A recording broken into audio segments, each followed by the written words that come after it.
Christian Robert, merci d'être avec nous ce soir. Merci à vous. Ce salon du livre en pleine crise sanitaire est un véritable défi. Comment vous avez fait ? Alors, c'est un défi, surtout depuis 15 jours, parce que ça fait 1 an qu'on travaille sur l'organisation de ce salon, et ça se passait plutôt bien jusqu'il y a 15 jours. Donc, les salons ont été interdits pour des raisons qu'on connaît, qu'on ne discute même pas. Donc, ça a été un challenge dans le challenge de transformer un événement en présentiel, qui est assez rodé, c'est le 20e salon, 20 ans, en numérique. Donc, toutes les équipes se sont mobilisées, au premier rang desquels Marie Copps, qui est l'organisatrice là, qui centralise tout ça. Donc ils n'ont pas beaucoup dormi et il a fallu se réinventer. Et aujourd'hui, donc à la veille de l'ouverture, puisque le salon commence demain matin, dans 13 heures, tout sera prêt. On a plein de contenus. Tout va se passer sur le site, donc lireenpoésie.pf, des rencontres avec des auteurs qui seront en live ou qui ont été tournés depuis 3-4 jours. Pour les scolaires, une trentaine d'auteurs ont répondu cette année, dont certains originaires de Chine, ce qui n'est pas courant, mais aussi de Martinique. Ça veut dire que le salon commence à se faire connaître ailleurs que dans le Pacifique. Alors oui, alors il se trouve que l'auteur Chen dont tu parles, qui vient de Chine, est déjà venu au salon. Il était là il y a 15 ans. C'est un de nos chouchous. C'est un super auteur jeunesse, et lui il est là en présentiel. Donc ils sont 2 auteurs jeunesse.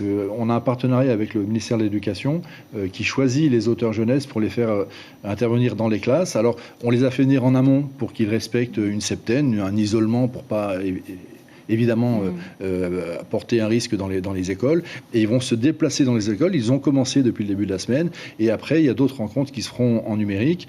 Les scolaires, alors la seule chose qui va changer, c'est que d'habitude au Salon du Livre, il y a à peu près 3000 scolaires qui courent de partout. Là il n'y aura pas ça, il n'y aura d'ailleurs pas de visiteurs puisque tout... Et comment ça va se passer justement pour les scolaires? Il y en a 500 mobilisés, c'est ça? Ils sont mobilisés dans leur classe.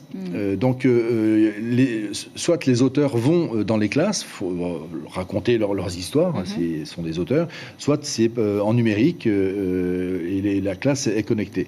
Donc ça se passera à peu près pareil. Ils ont déjà travaillé en amont sur les livres et là ils vont rencontrer l'auteur et c'est toujours des très belles rencontres. Alors une trentaine de nouveautés quand même à découvrir pendant ce salon. Comment ça marche pour les lecteurs qui souhaitent s'entretenir directement avec les auteurs?